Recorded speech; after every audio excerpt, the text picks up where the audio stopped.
When it comes to beloved family-friendly sitcoms, few Nickelodeon shows hold as much nostalgic value as Drake and Josh. The comedy, which ran for 4 seasons and 56 episodes, became a staple of 2000s kids television. While its humor was a bit edgier than Disney Channel's offerings, it remained lighthearted and accessible to young audiences. However, what many fans don't realize is that Drake and Josh inadvertently paved the way for one of Nickelodeon's weirdest and arguably most disturbing shows, Mr. Meaty. How Drake and Josh led to Mr. Meaty. Drake and Josh became a hit largely because of its central dynamic: the laid-back, effortlessly cool Drake Parker and his nerdy, awkward stepbrother Josh Nichols. The contrast between the two characters created endless comedic situations, making the show an instant favorite among young audiences. Recognizing the success of this dynamic, Nickelodeon sought to replicate it in other projects. Enter Mr. Meaty, a puppet-based comedy that, on paper, seemed to mirror Drake and Josh in structure. The series followed 2 teenage fast food workers, Josh Redgrove, a smooth-talking slacker, and Parker Dinkelman, his awkward, nerdy best friend. Their interactions and misadventures bore a clear resemblance to the Drake and Josh formula. However, Mr. Meaty took that concept in an entirely different and much darker direction. The bizarre world of Mr. Meaty. Unlike Drake and Josh, which was a relatively normal sitcom, Mr. Meaty embraced absurdity, surrealism, and horror elements.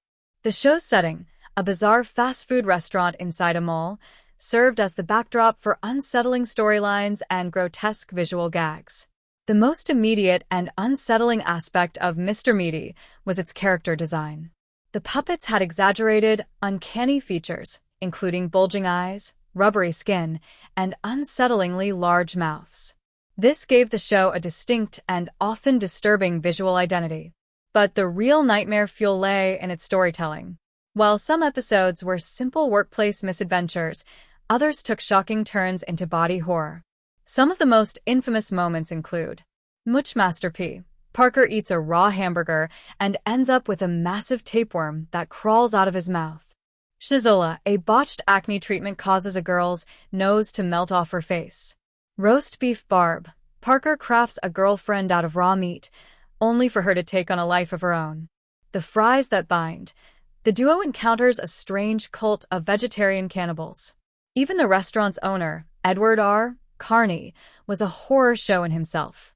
Instead of a typical greedy boss, Carney was a literal defrosted mummy, adding another layer of unease to the series. Why Mr. Meaty failed. Despite its attempts at humor, Mr. Meaty struggled to find the right audience. The show's grotesque aesthetic, combined with its unsettling themes, made it a difficult sell for Nickelodeon's typical demographic. Many children found the puppets terrifying, leading to parental complaints. The show also drew criticism for its portrayal of vegetarianism and veganism, often using those themes as the basis for grotesque humor. While Mr. Meaty may have worked as a late-night, adult-oriented satire, akin to something on Adult Swim, its placement on Nickelodeon sealed its fate. After just 2 seasons and 20 full-length episodes, the show was canceled.